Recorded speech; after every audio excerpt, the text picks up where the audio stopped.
Tonight, more than 200 years after a former colony won the right to determine its own destiny, the task of perfecting our union moves forward.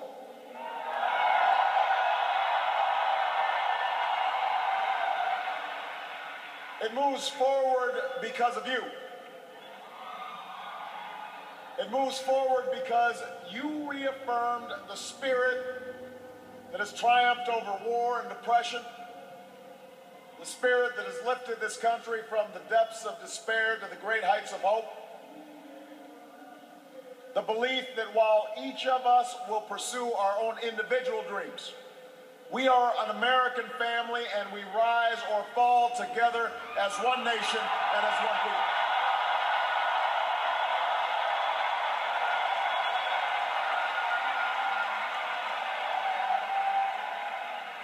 Tonight, in this election, you, the American people, reminded us that while our road has been hard, while our journey has been long, we have picked ourselves up.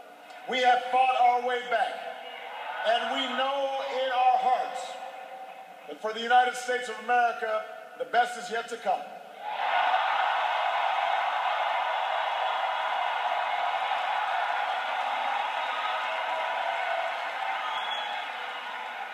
I want to thank every American who participated in this election.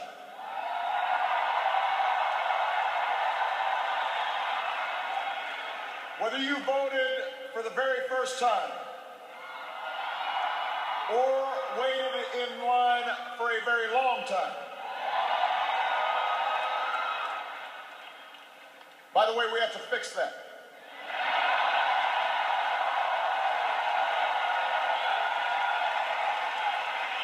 Whether you pounded the pavement or picked up the phone.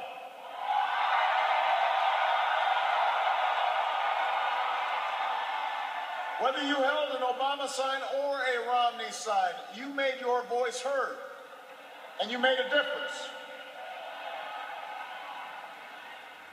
I just spoke with Governor Romney, and I congratulated him and Paul Ryan on a hard-fought campaign.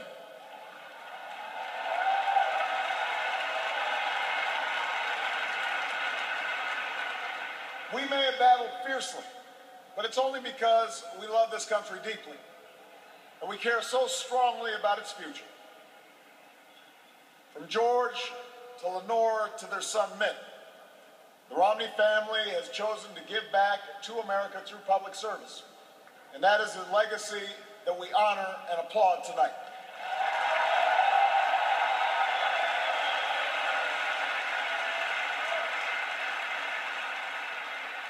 In the weeks ahead, I also look forward to sitting down with Governor Romney to talk about where we can work together to move this country forward.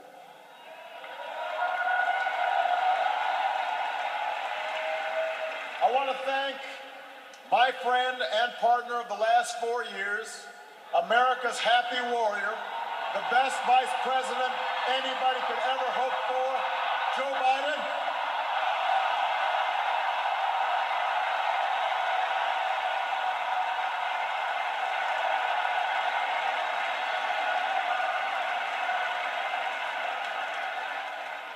And I wouldn't be the man I am today without the woman who agreed to marry me 20 years ago.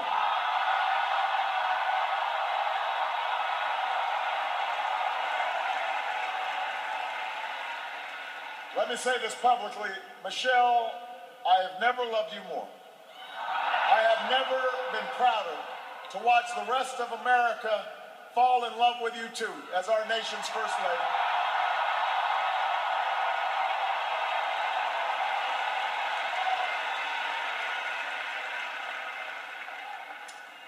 Sasha and Malia, before our very eyes, you're growing up to become two strong, smart, beautiful young women, just like your mom.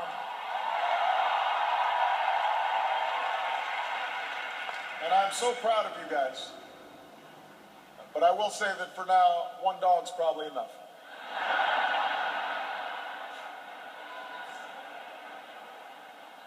To the best campaign team, and volunteers in the history of politics.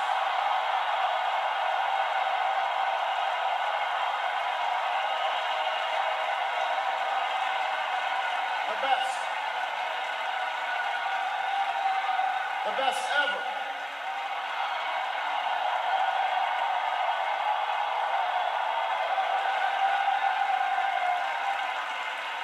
Some of you were new this time around, and some of you have been at my side since the very beginning. But all of you are family. No matter what you do or where you go from here, you will carry the memory of the history we made together. And you will have the lifelong appreciation of a grateful president. Thank you for believing all the way, through every hill, through every valley.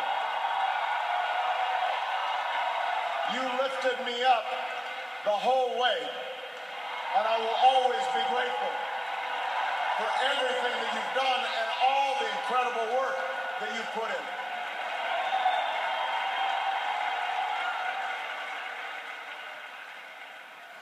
I know that political campaigns can sometimes seem small, even silly.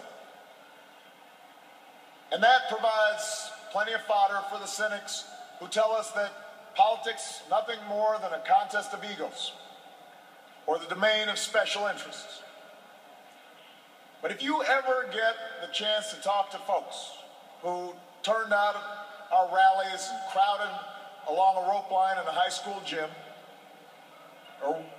or saw folks working late at a campaign office in some tiny county far away from home, you'll discover something else. You'll hear the determination in the voice of a young field organizer who's working his way through college and wants to make sure every child has that same opportunity.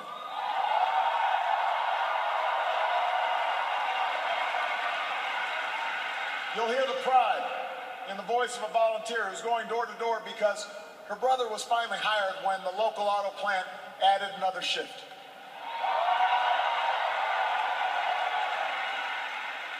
You'll hear the deep patriotism in the voice of a military spouse who's working the phones late at night to make sure that no one who fights for this country ever has to fight for a job or a roof over their head when they come home.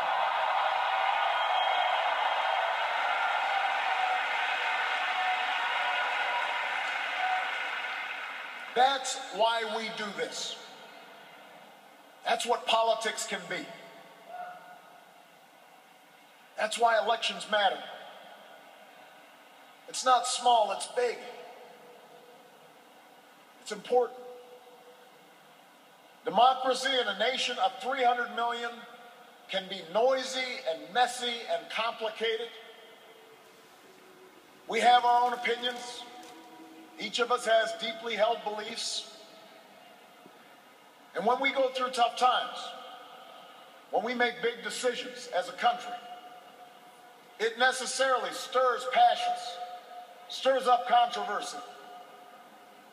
That won't change after tonight, and it shouldn't.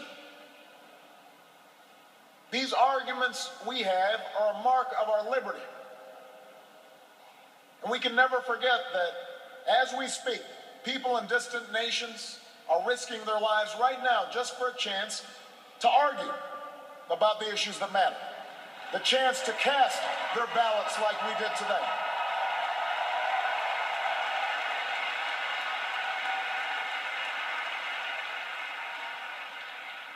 But despite all our differences, most of us share certain hopes for America's future.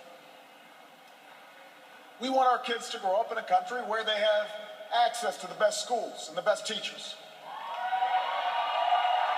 A country that lives up to its legacy as the global leader in technology and discovery and innovation, with all the good jobs and new businesses that follow. We want our children to live in America that isn't burdened by debt, that isn't weakened by inequality, that isn't threatened by the destructive power of a warming planet.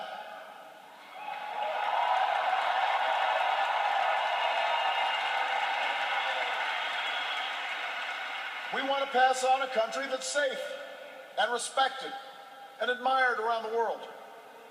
A nation that is defended by the strongest military on earth and the best troops this world has ever known.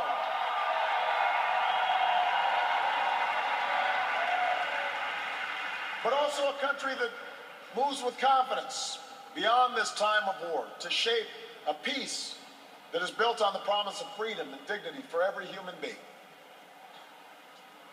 We believe in a generous America, in a compassionate America, in a tolerant America, open to the dreams of an immigrant's daughter who studies in our schools and pledges to our flag.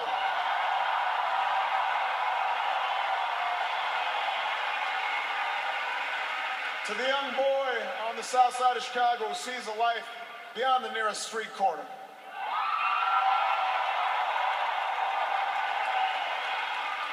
To the furniture worker's child in North Carolina who wants to become a doctor or a scientist, an engineer or an entrepreneur, a diplomat or even a president.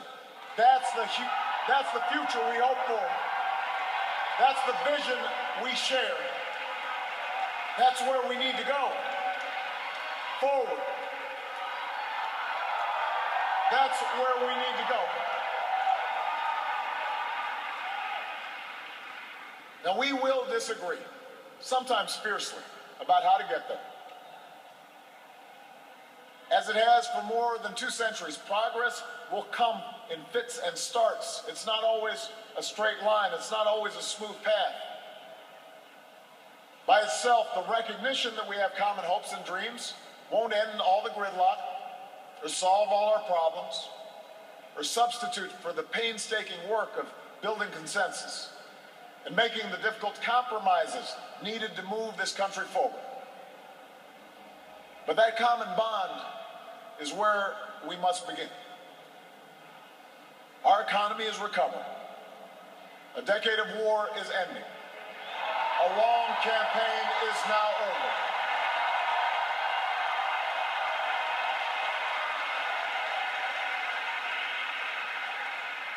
And whether I earned your vote or not, I have listened to you. I have learned from you. And you've made me a better president. And with your stories and your struggles, I return to the White House more determined and more inspired than ever about the work there is to do and the future that lies ahead.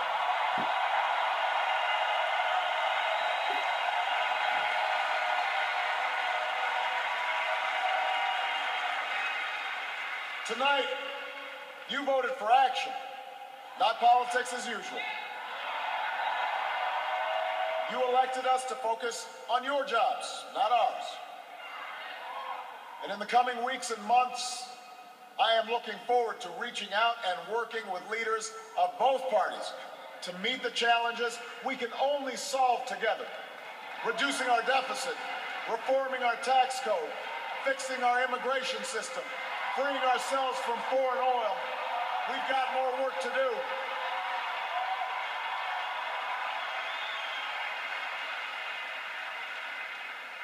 But that doesn't mean your work is done.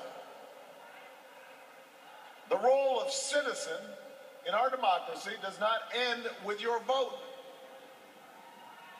America's never been about what can be done for us. It's about what can be done by us together. Do the hard and frustrating but necessary work of self-government. That's the principle we were founded on. This country has more wealth than any nation, but that's not what makes us rich. We have the most powerful military in history, but that's not what makes us strong. Our university, our culture, are all the envy of the world, but that's not what keeps the world coming to our shores. What makes America exceptional are the bonds that hold together the most diverse nation on earth. The belief that our destiny is shared, that this country only works when we accept certain obligations to one another and to future generations to the freedom which so many Americans have fought for and died for comes with responsibilities as well as rights, and among those are love and charity and duty and patriotism. That's what makes America great.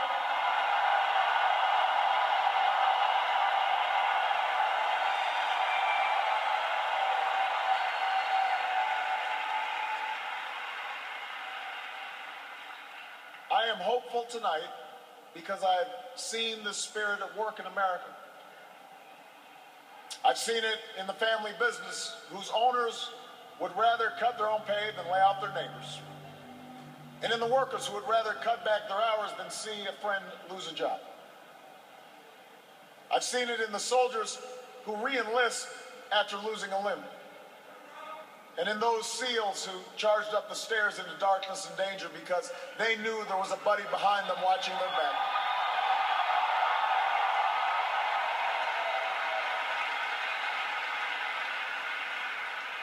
I've seen it on the shores of New Jersey and New York, where leaders from every party and level of government have swept aside their differences to help a community rebuild from the wreckage of a terrible storm.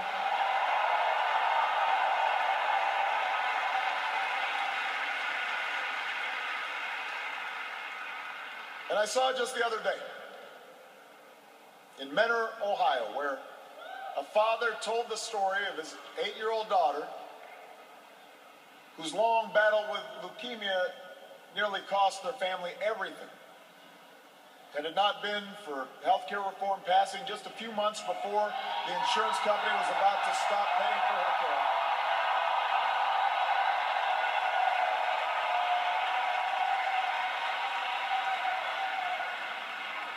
I had an opportunity to not just talk to the father, but meet this incredible daughter of his. And when he spoke to the crowd, listening to that father's story, every parent in that room had tears in their eyes. Because we knew that little girl could be our own. And I know that every American wants her future to be just as bright. That's who we are. That's the country I'm so proud to lead as your president.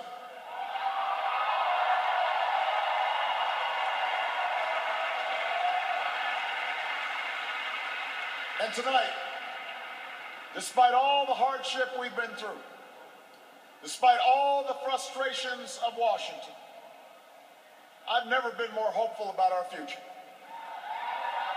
I have never been more hopeful about America. And I ask you to sustain that hope. I'm not talking about blind optimism, the kind of hope that just ignores the enormity of the tasks ahead or the roadblocks that stand in our path. I'm not talking about the wishful idealism that allows us to just sit on the sidelines or shirk from a fight. I have always believed that hope is that stubborn thing inside us that insists, despite all the evidence to the contrary, that something better awaits us, so long as we have the courage to keep reaching, to keep working, to keep fighting.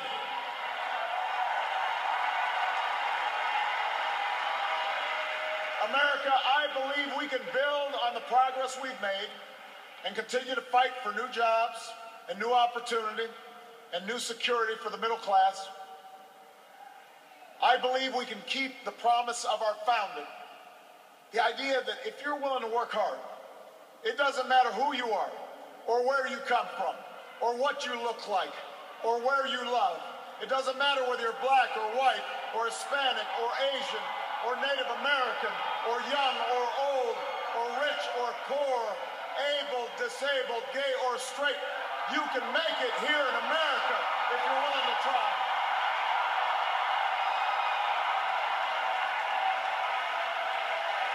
I believe we can seize this future together because we are not as divided as our politics suggests. We're not as cynical as the pundits believe. We are greater than the sum of our individual ambitions, and we remain more than a collection of red states and blue states. We are and forever will be the United States of America.